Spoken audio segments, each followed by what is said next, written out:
From New York, this is Democracy Now! I do think the fall and the winter of 2020 and 2021 are going to be probably one of the most difficult times that we've experienced in American public health.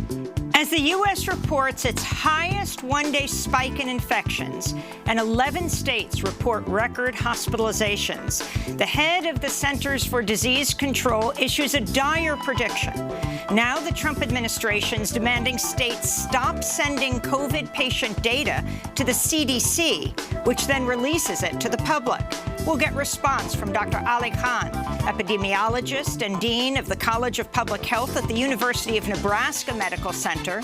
He's the former director of the CDC's Office of Public Health Preparedness and Response, where he oversaw the Strategic National Stockpile. We'll ask him about the ongoing shortages of masks and tests. Then Ohio State professor Amna Akbar says the left is remaking the world.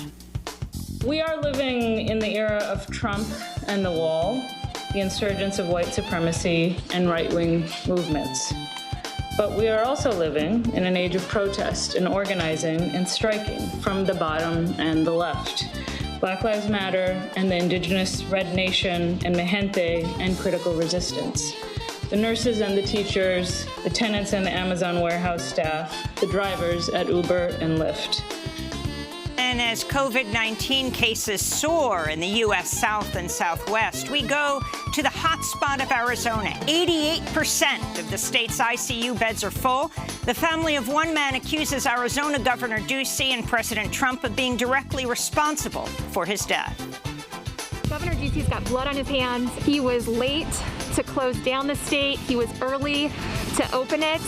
And the manner in which he opened, allowing things to go back as normal, is, in my opinion, the reason why my dad is being buried today. We'll speak with Tucson Mayor Regina Romero. She's the first Latina and the first woman to be elected mayor of Tucson, and the daughter of migrant farm workers. All that and more coming up. Welcome to Democracy Now!, democracynow.org, the Quarantine Report. I'm Amy Goodman. The United States has set another grim record for coronavirus infections, with more than 67,000 new cases confirmed Tuesday. At least 11 states are reporting record hospitalizations, with nearly 1,000 new deaths in just 24 hours. Officials in Texas and Arizona have put out calls for refrigerated trucks as morgues overflow with the bodies of COVID-19 patients. At least 136,000 people in the U.S. have now died from the disease. On Tuesday, the director of the Centers for Disease Control and Prevention, Dr. Robert Redfield, made a dire prediction about the U.S. epidemic, which is already the worst in the world. I do think the fall and the winter of 2020 and 2021 are going to be probably one of the most difficult times that we've experienced in American public health. The CDC director's warning came as the Trump administration ordered U.S. hospitals to reroute where they usually send data on COVID-19 patients. Starting today, instead of the usual process of sending the data to the CDC, which then releases it to the public, states have been told to send it directly to the Department of Health and Human Services, that the New York Times reports is, quote, not open to the public, which could affect the work of scores of researchers, modelers, and health officials who rely on CDC data to make projections and crucial decisions. Meanwhile, 4 former heads of the CDC blasted President Trump's handling of the pandemic in a Washington Post op-ed, writing, quote, willful disregard for public health guidelines is unsurprisingly leading to a sharp rise in infections and deaths. America now stands as a global outlier in the coronavirus pandemic, the former CDC directors wrote. While White House officials said Tuesday the Republican National Convention may convene in an outdoor venue next month in Jacksonville as Florida grapples with an explosion of coronavirus cases. Florida reported a record 132 new deaths Tuesday, 2 days after its daily confirmed coronavirus caseload topped all of Europe combined. At least 6 Republican senators, including Florida's Senator Marco Rubio, have said they will not attend this year's RNC. And the mayor of Jacksonville, where the RNC is to take place, is now in self-quarantine. At the United Nations, Secretary General Antonio Guterres warned Tuesday the pandemic has spawned the sharpest decline in global per capita income in more than a century and could set the world economy back by decades. In South Africa, health officials have reimposed some lockdown measures, including a ban on alcohol sales amidst an exponential rise in COVID-19 cases. In India, nearly a dozen states have reimposed partial lockdowns as confirmed coronavirus cases rapidly approach 1 million. Brazil's death toll has topped 74,000, second only to the United States, with nearly 2 million confirmed cases. On Tuesday, protesters descended on the capital, Brasilia, demanding far-right President Jair Bolsonaro step down. Brazil can't take it anymore. There have been more than 70,000 deaths, more than 70,000 families crying over the deaths of people that were ignored and scorned by the genocidal person in charge of the Brazilian government. President Bolsonaro has COVID-19. In Europe, the governments of both the UK and France are taking steps to mandate face masks in indoor public spaces. Germany, Greece, Italy, and Spain already have national mask mandates. In immigration news, the Trump administration's backed down on its plan to deport thousands of international students enrolled at universities that will offer online-only courses in the fall due to the coronavirus pandemic. The plan, announced by ICE, that's Immigration and Customs Enforcement, just last week, would have revoked visas for international students unless they transferred to universities holding in-person instruction. In Alabama, Jeff Sessions has failed in his bid to reclaim the U.S. Senate seat he vacated to become Attorney General before Trump fired him in 2018. Trump-backed candidate Tommy Tuberville, the former head coach of the Auburn football team, won Tuesday's Republican primary and will take in Democratic incumbent Senator Doug Jones in the general election. In Maine, Sarah Gideon, the Speaker of the Maine House of Representatives, has won the Democratic nomination to take on Republican U.S. Senator Susan Collins in November. The race is on track to become the most expensive in Maine's history. In Texas, former Air Force helicopter pilot M.J. Hagar has narrowly defeated state lawmaker Royce West for the Democratic Party's nomination for a U.S. Senate seat. Hagar will challenge Republican incumbent Senator John Cornyn in November. Meanwhile, in Travis County, Texas, incumbent District Attorney Margaret Moore has conceded Tuesday's Democratic primary runoff to progressive challenger Jose Garza. Garza tweeted in response, quote, "Together we will transform our broken justice system and create a future where the dignity of communities of color is honored, immigrants and working families are protected, survivors are treated with respect, and the powerful are held accountable," he said. Democratic presidential candidate Joe Biden has unveiled an economic recovery plan that would see $2 trillion invested in clean energy projects over 4 years. Biden's plan calls for new infrastructure projects, investments in electric cars and zero-emissions public transportation, an end to carbon pollution in U.S. power generation by 2035, a new civilian climate corps, and more. Biden laid out his plan in a speech in Delaware Tuesday. When Donald Trump thinks about climate change, the only word he can muster is hoax. When I think about climate change, the word I think of is jobs. Biden's plan drew measured praise from the Sunrise Movement, the youth-led climate action group that's pushing for the Green New Deal. The group tweeted, quote, "This plan isn't perfect and there are still gaps and places to push, but it's a major step forward and parts are more ambitious than what Bernie Sanders ran on in 2016 or Jay Inslee championed in 2020, Sunrise Movement said. In labor news, major U.S. retailers have quietly entered hazard pay for essential workers, even as the U.S. coronavirus epidemic reaches new heights. Amazon, Albertsons, Kroger, and Stop & Shop have all ended so-called hero pay, even as many workers have seen their risk of infection rise. In Joliet, Illinois, more than 700 unionized nurses at St. Joseph's Medical Center are in second week of a strike demanding safe staffing levels amidst the pandemic. The nurses say their demands for better nurse-to-patient ratios have been met with illegal intimidation and threats of termination by management. China is vowing to retaliate after President Trump Tuesday ordered an end to preferential trade treatment for Hong Kong while signing a bill authorizing new sanctions against Chinese officials who imposed an authoritarian security law on the semi-autonomous territory. It's the latest in a series of tit-for-tat moves that have brought U.S.-China relations to their lowest point in decades. On Monday, China imposed largely symbolic sanctions on senior U.S. politicians, including Republican Senators Marco Rubio and Ted Cruz, in retaliation for U.S. sanctions over China's human rights abuses of minority Uyghur Muslims in Xinjiang province. In Jerusalem, thousands of Israelis protested outside the home of Prime Minister Benjamin Netanyahu Tuesday, demanding he step down during his trial on corruption charges. Netanyahu is also under fire over his handling of the coronavirus pandemic amidst a spike of infections linked to the reopening of schools in May. At least one person was injured after police used horses and water cannons to disperse Tuesday's demonstrations. 50 protesters were arrested. In Honduras, 29-year-old environmentalist and land defender Marvin Damian Castro was found dead Monday near the capital of Tegucigalpa after going missing Sunday. Castro was a member of a network of land and water defenders in southern Honduras. He'd recently told a government human rights agency he was afraid for his life. 2 alleged gang members were arrested as suspects in Castro's killing. Violence against land and water defenders and indigenous leaders in Honduras has skyrocketed since the U.S.-backed coup in 2009. In Belarus, police arrested dozens of people in the capital Minsk Tuesday as they protested the Central Election Commission's refusal to allow opposition candidates to run against the authoritarian president Alexander Lukashenko. The decision solidifies Lukashenko's 26-year grip on power. A warning to our audience, this headline contains disturbing sounds and images of police violence. In Phoenix, Arizona, newly released body camera footage shows a police officer assaulting a 23-year-old unarmed woman after she was pulled over for a minor traffic violation in January.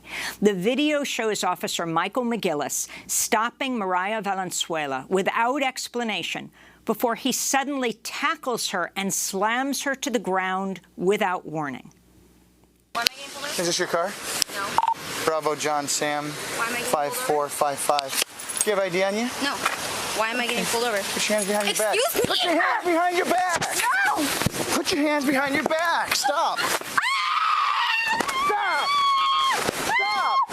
Hands behind your back! The assault left Valenzuela with injuries to her head, face, hands, and legs. The video surfaced just a week after another Phoenix police officer was caught on camera fatally shooting James Porter Garcia while he was in a parked car in a residential driveway over the 4th of July weekend. President Trump reacted angrily Tuesday to a question about police killings of African Americans. Trump was speaking with CBS News correspondent Catherine Herridge at the White House. You said George Floyd's death was a terrible thing. Terrible. Why are African Americans still dying at the hands of law enforcement in this country? And so are white people. So are white people. What a terrible question to ask. So are white people. More white people, by the way. More white people. A recent Harvard University study found African Americans are more than 3 times as likely to be killed by police as white Americans. Meanwhile, President Trump again defended displays of the Confederate flag at NASCAR races and other events, calling it a free speech issue. And in a separate interview, Trump defended a wealthy white couple who pointed guns at Black Lives Matter protesters passing their home in a gated community in St. Louis last month. In Michigan, ProPublica reports a 15-year-old black student with attention deficit hyperactivity disorder has been jailed at a juvenile detention center in Detroit since May after a judge ruled she violated probation by failing to complete her high school coursework online. The teen has since been transferred to a long-term treatment program where she'll remain at least until a hearing review in September. Her jailing comes amidst demands for the release of juvenile prisoners at risk of coronavirus inside crowded detention centers. Here in New York, Ghislaine Maxwell, a British socialite who's accused of luring girls to be sexually abused by convicted predator and sex trafficker Jeffrey Epstein, has pleaded not guilty to sex trafficking charges and will remain behind bars until her trial next year in July of 2021.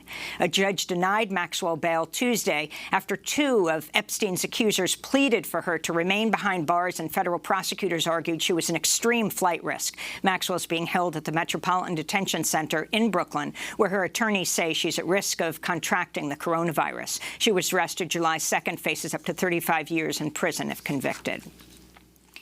And Supreme Court Justice Ruth Bader Ginsburg was hospitalized again Tuesday after experiencing fever and chills linked to a possible infection. In May, the 87-year-old Supreme Court justice received a non-surgical treatment for a gallbladder condition.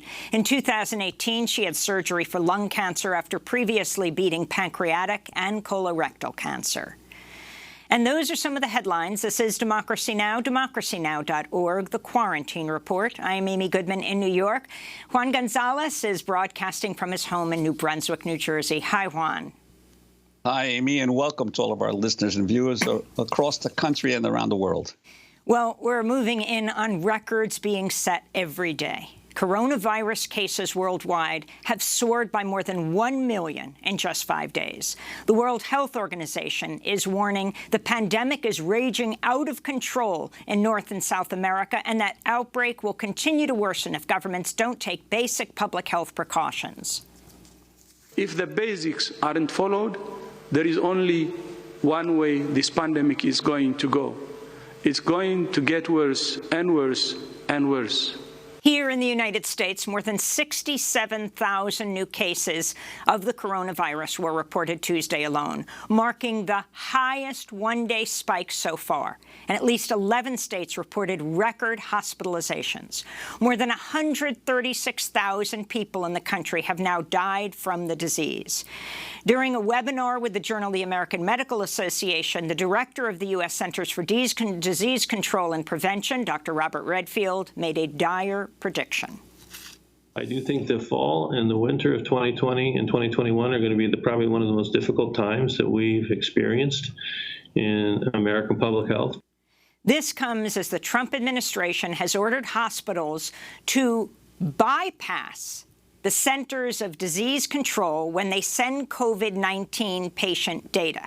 Starting today, instead of the usual process of sending the data to the CDC, which then releases it to the public, states have been told to send it directly to a Department of Health and Human Services system that the New York Times reports is, quote, not open to the public, which could affect the work of scores of researchers, modelers, and health officials who rely on CDC data to make projections and crucial decisions.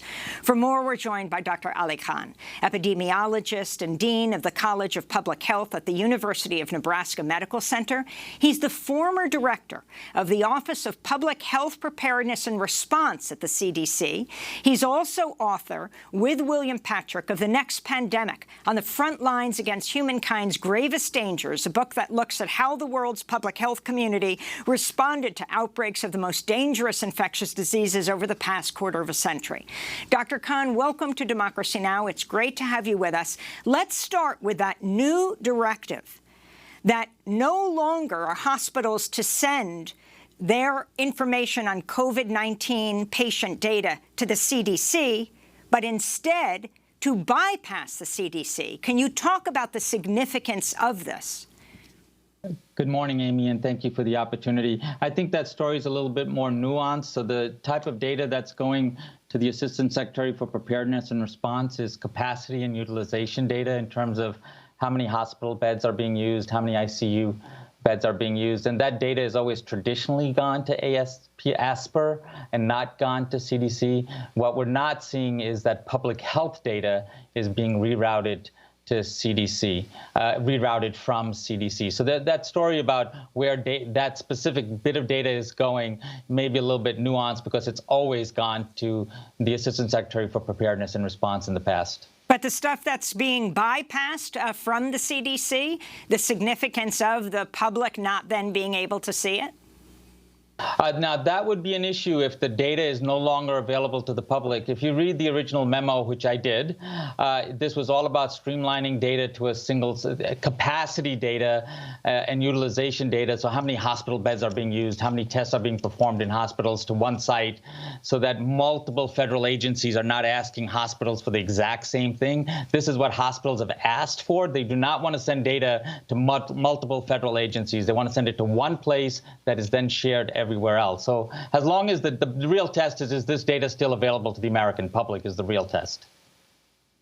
Dr. Khan, there have been some issues or some criticisms about the CDC data in terms of the fact that there's always at least a week lag time between the time that the agency gets the information and the time it's released. Do you have concerns, given the fast-moving nature of this pandemic, that there is a need for the CDC to be able to make data available more quickly? Oh, absolutely. This has been an issue from day one of this outbreak, which is a timely data and transparency of data. Countries that have managed this outbreak well, South Korea, for example, Singapore, all of their data is completely available to the public, and they're very timely in getting that data, and they use good metrics for how their response is going, and the U.S. has never adopted that strategy to the current day.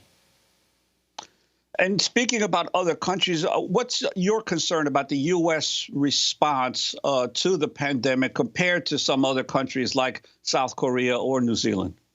That's an excellent question. So this, without a doubt, is the greatest public health failure in our nation's history, and it just continues to be in free fall. So we peaked at about 30,000 cases in mid-April, and then we squandered 2 months of lockdown and economic collapse by failing to get our disease contained, and now we're up to 60,000 cases a day. I mean, that's completely out of step with the rest of Europe, with Oceania and East Asia. So all those countries have not only just contained their outbreaks, resumed their economy, started back schools, but some countries have just gone all out and said, we're going to zero. So New Zealand has eliminated disease, right? A number of other countries have eliminated disease. China, with 1.4 billion people, has gone 9 days without a domestic case. So China is going for elimination too. So we are clearly the outlier with this uncontrolled response here in the United States, failed response here in the United States. Dr. Ali Khan, what is the U.S. doing wrong?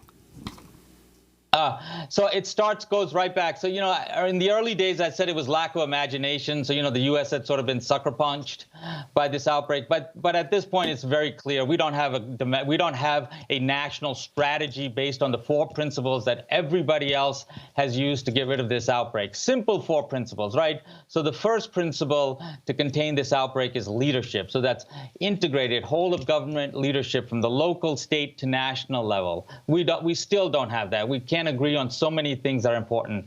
The second part is get down community transmission. And this is the role of government to make sure we're testing and tracing. Nobody's talking about that anymore. Isolating cases, quickly finding those contacts, nor does anybody talk about the metrics around that.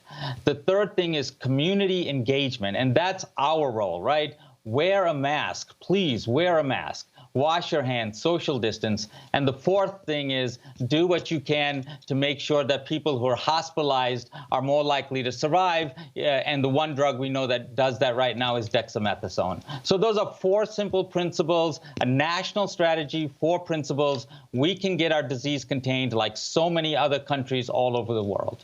Dr. Khan, you're the former head of the CDC's Office of Public Health Preparedness and Response, which included overseeing the strategic national stockpile on emergency medical supplies. Can you account for, many months into this pandemic, the United States continuing to have a shortage of tests and masks? I have no explanation for that. I have said I could have grown polypropylene trees by this time for nasal swabs, given the ingenuity of Americans and our biomedical complex to create these materials, personal protective equipment to contain tests make tests. So I really have no explanation for that. I can say, though, that we have enough testing in the United States currently if we used it correctly and we got a timely result back and didn't have to wait a week for the results. So really, this goes back to strategy. We do not have the right strategy in the United States to get this disease contained. And if we did, we wouldn't be worried about personal protective equipment, right? South Korea today had 40 cases. Right? They're not worried about personal protective equipment. So we're worried about these things because we can't contain the disease and not willing to do the hard things, not willing to strip politics out of this, base it on the science, and get this disease under control.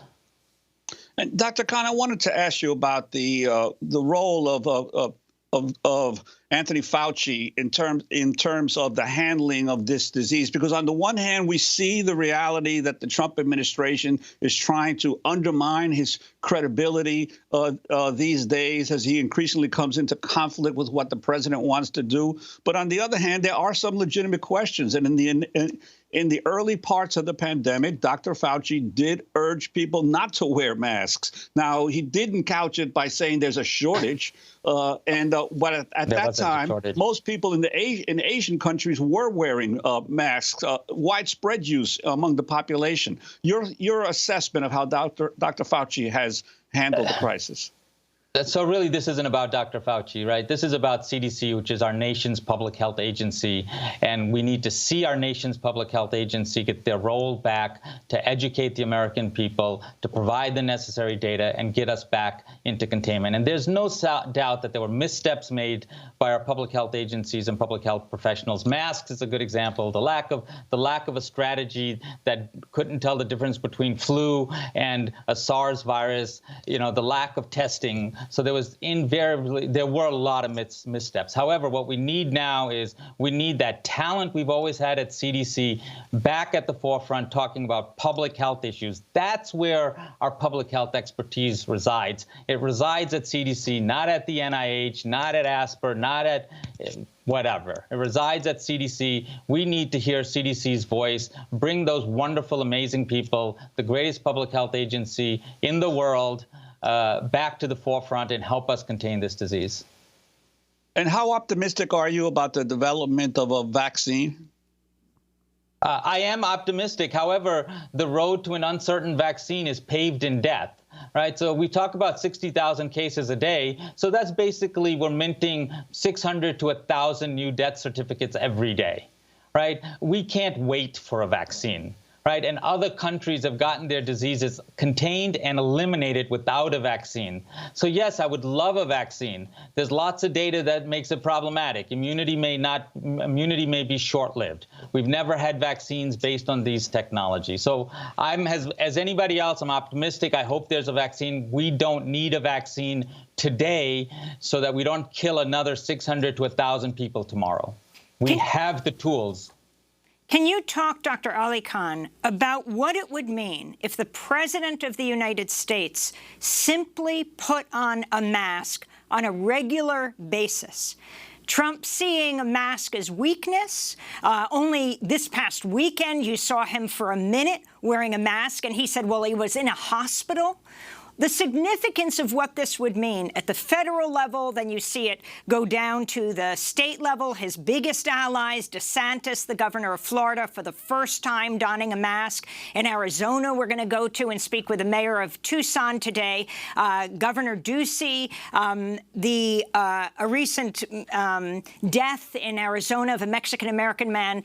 His daughter said, I say that the governor and the president have blood on their hands. Do you feel the same way, Dr. Khan?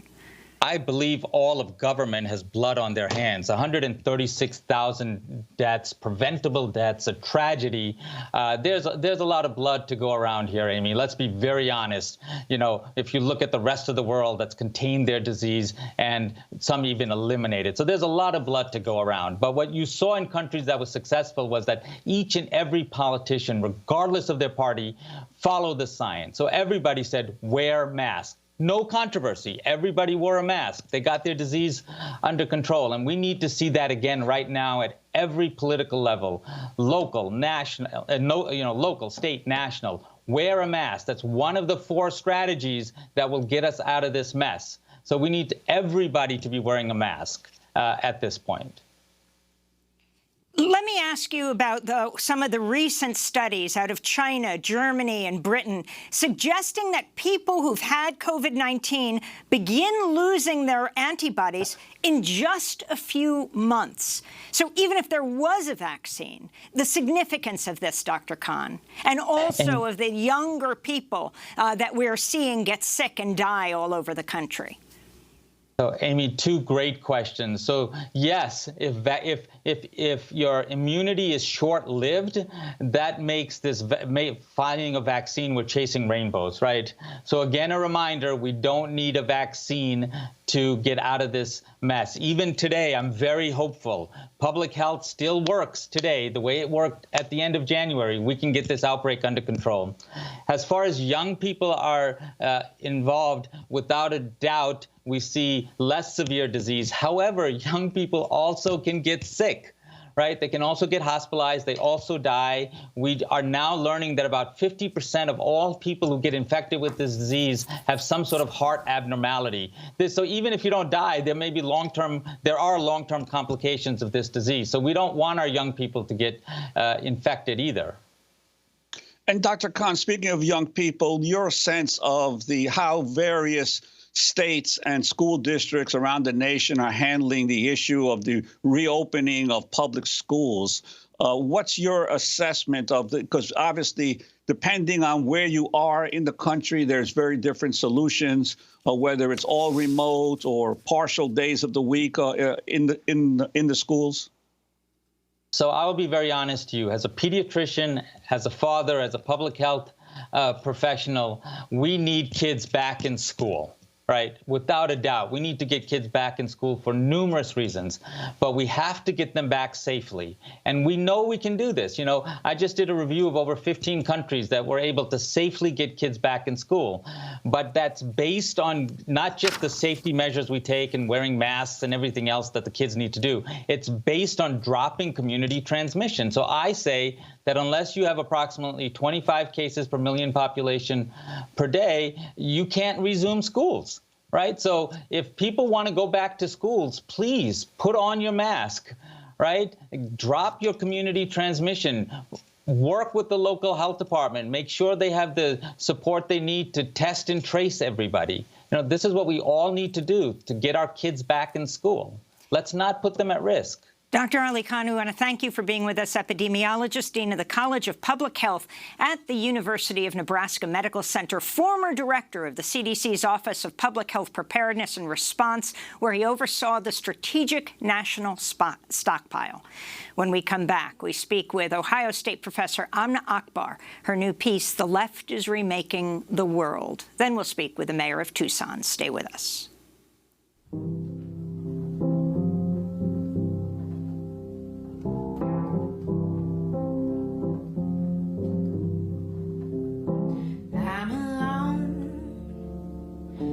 Feel alright in the summertime, in the fall, in the spring, when the house is dark, doesn't bother me at all. I know, it's in the light, the shadows start to move, but there's a hurt in the winter time that makes it hard for you. There's a dream I had that makes me sad on the road. Wintertime by Norah Jones, ongoing concert series called Live from the Living Room. This is Democracy Now!, democracynow.org, The Quarantine Report. I'm Amy Goodman with Juan Gonzalez. As COVID-19 cases hit a new high and at least 11 states report record hospitalizations, we look at another looming crisis for the American public, mass evictions. We're now more than 4 months into a pandemic that's left millions unemployed, eviction freezes across across the country are ending, even as case numbers rise and states reimpose lockdown measures. Many warn a tidal wave of evictions and a spike in homelessness during the pandemic could be next. In Michigan, where a halt on evictions ends Thursday, the state estimates it's a backlog of 75,000 eviction filings. Other states have already resumed eviction hearings, including Texas, Georgia, Ohio, where a Columbus Convention Center has been converted into a massive socially distanced housing court. The COVID-19 Eviction Defense Project reports more than 20 million people could face eviction by the end of September, and those hardest hit will be Black and Latinx. This comes as the $600 a week bump for unemployment benefits that Congress passed as COVID relief measure is set to expire in a few weeks. Facing these dire circumstances, activists are continuing their demand to cancel the rent, a movement that's inspired rent strikes and protests nationwide. And a coalition of labor unions, workers, and racial and social justice groups in 25 states plan to stage a mass walkout this Monday called the Strike for Black Lives. For more, we're joined by Amna Akbar, law professor at Ohio State University, who wrote about how to respond to all of this in her op-ed in Sunday's New York Times headlined, "The Left is Remaking the World." Welcome to Democracy Now! Thank you for joining us from Columbus, Ohio. Professor Akbar, the beginning of your piece, you say that the uprisings in response to the killing of George Floyd are far different than anything that has come before. Please explain. Thanks, Amy. Thanks, Juan. Well, the pandemic and the uprisings have raised fundamental questions about what the state does and does not, and for who has to work in what form and for what pay, and the interdependence of all of our lives. We have 18 million people unemployed in the country, and as you were saying, 20 million people face possible eviction and houselessness by the fall. And the response from Trump and Tim Cook recently was to tell Americans to find something new. We had the one-time $1,200 payout from the feds and various forms of closings of housing court, which are now coming to a close, as you mentioned. There has been a total lack of imagination and, more importantly, political will to respond to the basic human needs of people. And if this is not the purpose of our coming together and electing people to represent us, we should be asking some hard questions of what the purpose of the state is. But I want to take a moment to unpack cancel rent and defund the police, which are two really important demands that organizers and social movements are making across the country. Police and private property are central defining institutions of life in the United States. We know the centrality of police to local budgets now and the immense power that they have and their sprawling scale, because it has been on spectacular display for the last 2 months since Minneapolis police killed George Floyd. But it might be worth taking a moment to talk about private property, which is also everywhere and structures our everyday lives, but is arguably a bit more subterranean in how it does.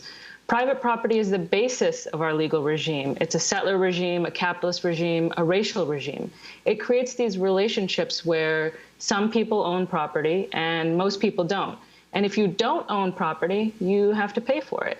This is pretty weird if you think about it. We are human. We have physical bodies. We need space to exist, to sleep, to eat, to take care of one another. But we live in a society where you need to pay for space to live. The private property regime then creates a direct contradiction with people meeting people's needs. And so both police and private property are rooted in the histories of enslavement and conquest. They are not systems rooted in collective care and social provision. And it's not as if we have the police over here and private property over there. These are fundamentally interconnected institutions that prop one another up. They are central to the stories, the structures, and the relationships that sustain things as they are. And so it might be helpful to think for a moment about the connection between these institutions, because part of what I argued in the piece is kind of this radical imagination coming out of today's social movements that's telling interwoven stories about the world that we live in and the world that we must build. So many police killings around the country have happened in gentrifying neighborhoods, including here in Columbus, where Columbus police killed Tyree King, Henry Green, and Julius Tate, young Black men and boys in gentrifying neighborhoods. Police arrest people for stealing food to eat or selling Lucy's to survive or living under a bridge or squatting in a home when they have nowhere else to go. And all over the country, sheriff's offices work with landlords to evict people who can't pay their rents. And so contrary to this popular idea that we have the market over here and the state over there, we see that the state works to protect the more powerful players in the market by lending them untold volumes of arsenal. And of course, central to the defund demand is precisely this critique of neoliberalism, that the state has been stripped of virtually all of its provisioning function, which we see on spectacular display right now in response to COVID-19. We don't guarantee housing, we don't guarantee food, we don't guarantee health care or PPE. Instead, all of our tax dollars are going to prisons, police, and jails to sustain things as they are, enact so much violence on poor, working class, Black and brown people, and distract us from the real work of collective care and social provision.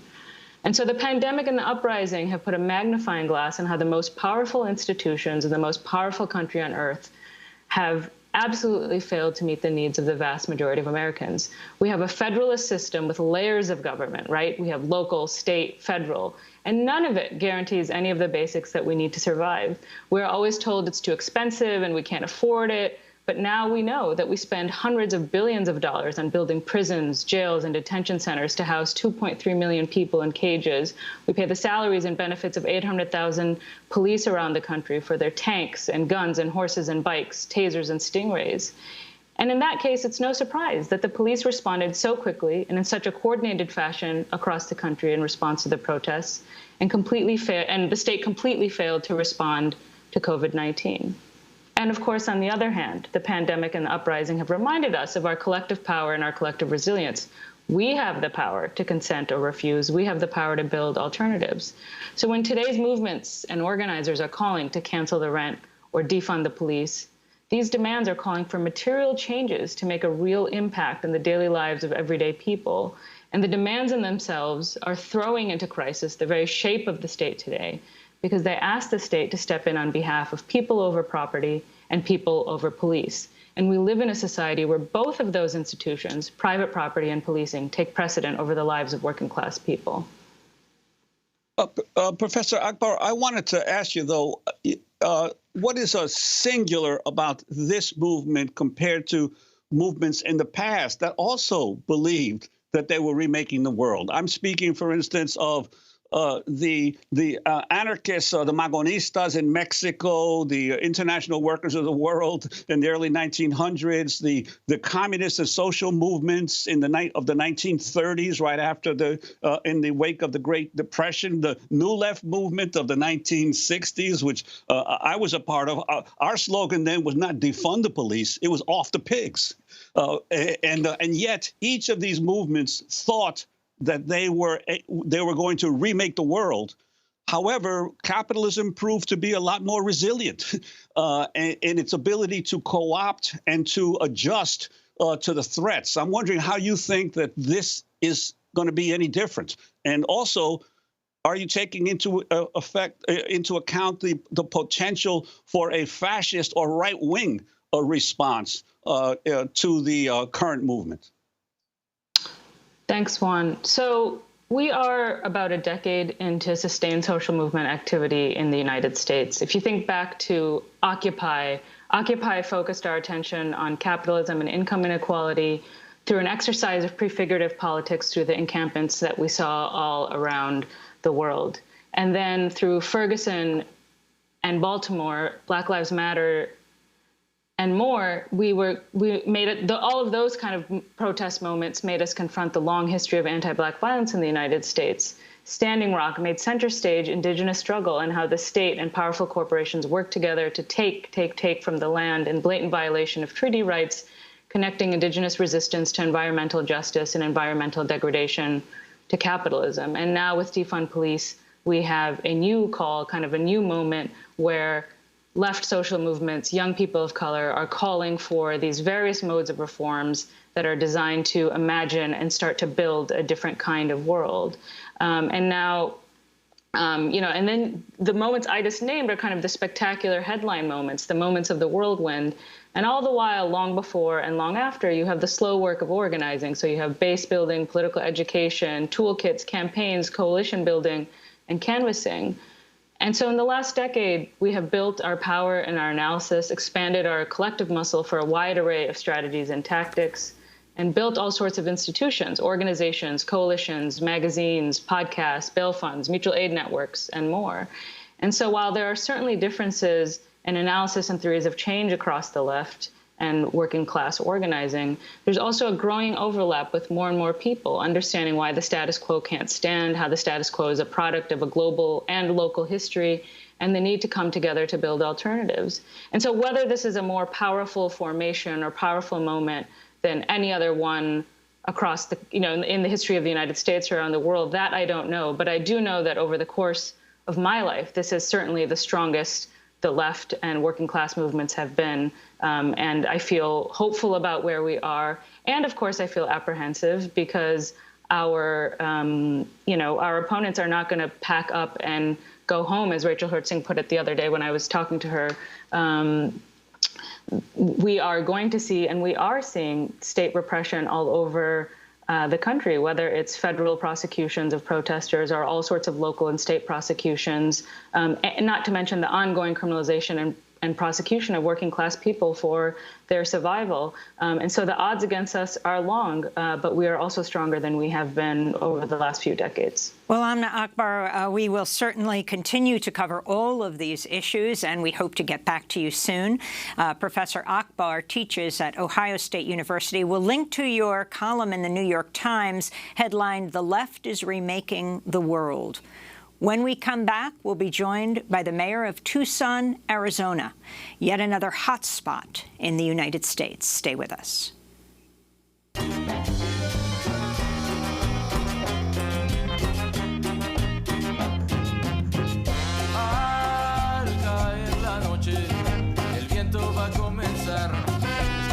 De un buen amigo, esa foto en el viejo lugar.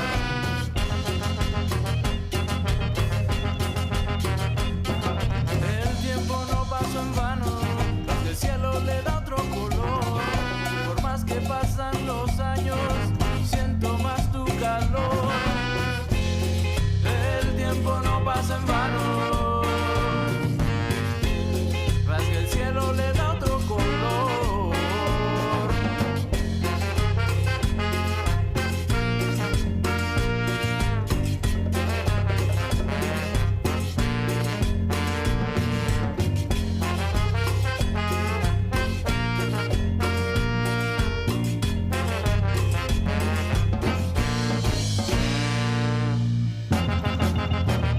Music by Tucson cumbia band Vox Urbana. This is Democracy Now! I'm Amy Goodman with Juan Gonzalez. This is the Quarantine Report. As COVID-19 cases soar in the southern and southwest United States, we go to the hotspot of Arizona, which reported more than 128,000 infections Tuesday.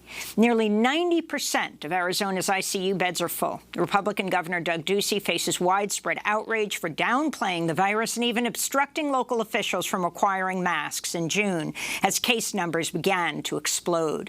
Ducey has reversed course and allowed mayors to issue their own virus guidelines under growing pressure, but he resisted calls to pass a statewide mask mandate or reimpose his stay-at-home order, which expired in May with little restriction on the state's reopening. Facing rising numbers in June, Ducey ordered bars and gyms to close again. But Arizona residents say the actions are too little too late. The family of a 65-year-old Mexican-American man who died of COVID-19 in Phoenix is accusing Arizona state officials of being directly responsible for his death. In a scathing obituary in the Arizona Republic, the family of Mark Anthony Urquiza wrote, quote, "His death is due to the carelessness of the politicians who continue to jeopardize the health of brown bodies through a clear lack of leadership, refusal to acknowledge the severity of the crisis, and inability and unwillingness to give clear and decisive direction on how to minimize risk." This is Urquiza's daughter, Kristen, at an interview with the Arizona Republic. Governor Ducey's got blood on his hands. He was late to close down the state. He was early to open it. And the manner in which he opened, allowing things to go back as normal, is, in my opinion, the reason why my dad is being buried today. Well, for more, we're going to Tucson to speak with a local leader who's been standing up to Governor Doug Ducey. That's Mayor Regina Romero. She is the first Latina and the first woman to be elected mayor of Tucson. She was previously a Tucson City Council member for over a decade, the daughter of migrant workers. We welcome you to Democracy Now!, Mayor Romero. Your thoughts on Governor Ducey's responsibility? What do you want to see the state of Arizona do, and what are you doing in Tucson? Good morning, Amy and Juan. Thank you so much for having me this morning. We have been in a state of crisis since Governor Ducey decided to hastily reopen the state. We were in a very good place, coming to a plateau. Here in the city of Tucson, we're located in Pima County. In Pima County, we were seeing 24 cases a day. It was a plateau. Now we are seeing almost 300 cases a day in Pima County. In a county of 1 million people, we see anywhere from 5 to 20 ICU beds, which is very, very concerning and straining our doctors and nurses at our hospitals. We jumped up in front of Governor Ducey, a few mayors, Mayor Gallego from Phoenix, Mayor Evans from Flagstaff, and myself jumped ahead of the governor to call the stay-at-home orders and to close down bars back in March. He took our cue a few days later, and with his executive order, he tied the hands of mayors in cities and towns and county health departments throughout the state by preempting us from doing anything that he wouldn't do. Most recently, he untied the hands of mayors and counties throughout the state to do mandatory mask ordinances throughout the state. But what we have been seeing with Governor Ducey is a microcosm of what has been happening with Trump in his federal response to this pandemic, which is a tepid response, a pushback on science and what public health officials recommend that we do. Every day that Governor Ducey waits, we see 3,000 cases in Arizona, and the crisis continues. More lives lost.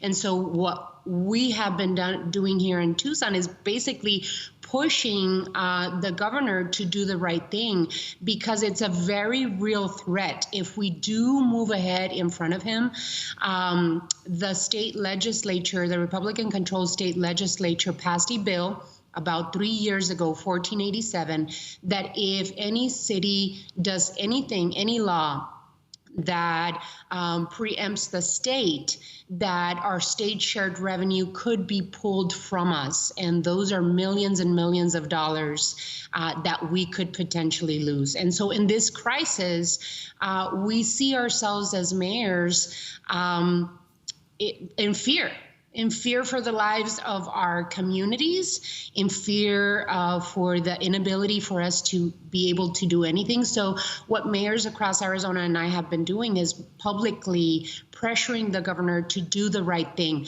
The one thing that he could do that could help is institute a mandatory mask executive order statewide, and he refuses to even do that.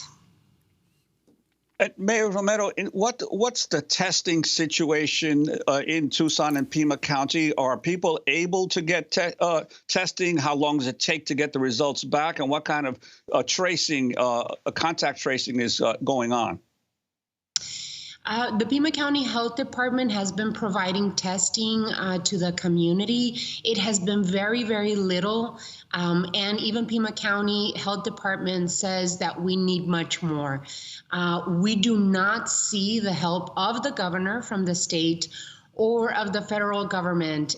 In Maricopa County, the Mayor Kate Gallego, had to pressure publicly the governor and FEMA, the federal government, to institute additional testing sites. Here in Pima County, we have none. We have no state or federal help. I know that the governor has been working with nonprofit healthcare providers in terms of testing here in Pima County, and Pima County Health Department has been providing it, but we need much more. We need federal help so that we could test. The two things that we need to do, according to health officials, is testing and contact tracing, and then isolation opportunities for those that are positive. And so we don't have enough federal help. Governor Ducey has not communicated with me or Mayor Gallego from Phoenix, the two biggest cities in Arizona. And so we really are in the dark as to what type of help we can get here in Pima County, in the city of Tucson, and throughout the state. It is really concerning that even in terms of communicating with us, there's absence there, and there's unwillingness I wanted to ask you about the situation with housing. As many as 74,000 Pima County residents could be at risk of losing their homes because the moratorium on evictions that Governor Ducey had put into place expires next week, July 22nd. What can you do if that is not extended? And what is the situation, potential homelessness occurring in your city? What mayor and council here in the city of Tucson did was use some of those federal CARES Act monies to put into rental and utility assistance. We used $5 million of the $95 million that we received to help families with rent assistance, but we're going to need more. And so one of the issues that I've asked Governor Ducey to consider is that he extend that moratorium till the end, at least till the end of the year, so that we don't see families losing their home and therefore aggravate the issue of the virus of COVID-19 spreading throughout Arizona even worse. And so here in Tucson, we're dedicating CARES Act funds to help families. And I'm asking the governor to extend his moratorium so that it is a statewide moratorium to help families statewide. Because if families lose their homes in a border town like Nogales, they will travel to Tucson. And so we will see people traveling from town to town to try and find help. And we will see that continued spread of COVID-19. Mayor, do you agree that Governor Ducey has blood on his hands, as the daughter of the Mexican-American COVID victim expressed? I believe that every single day that Governor Ducey waits and does nothing, we see additional deaths in our state. We see additional people, 3,000 people a day here in Arizona. And so it is unconscionable for Governor Ducey to sit and not act. And right now, at this point, we need the leader of our state to do statewide action, institute statewide action. One of the easiest steps that he can take is institute a mandatory face covering throughout the state.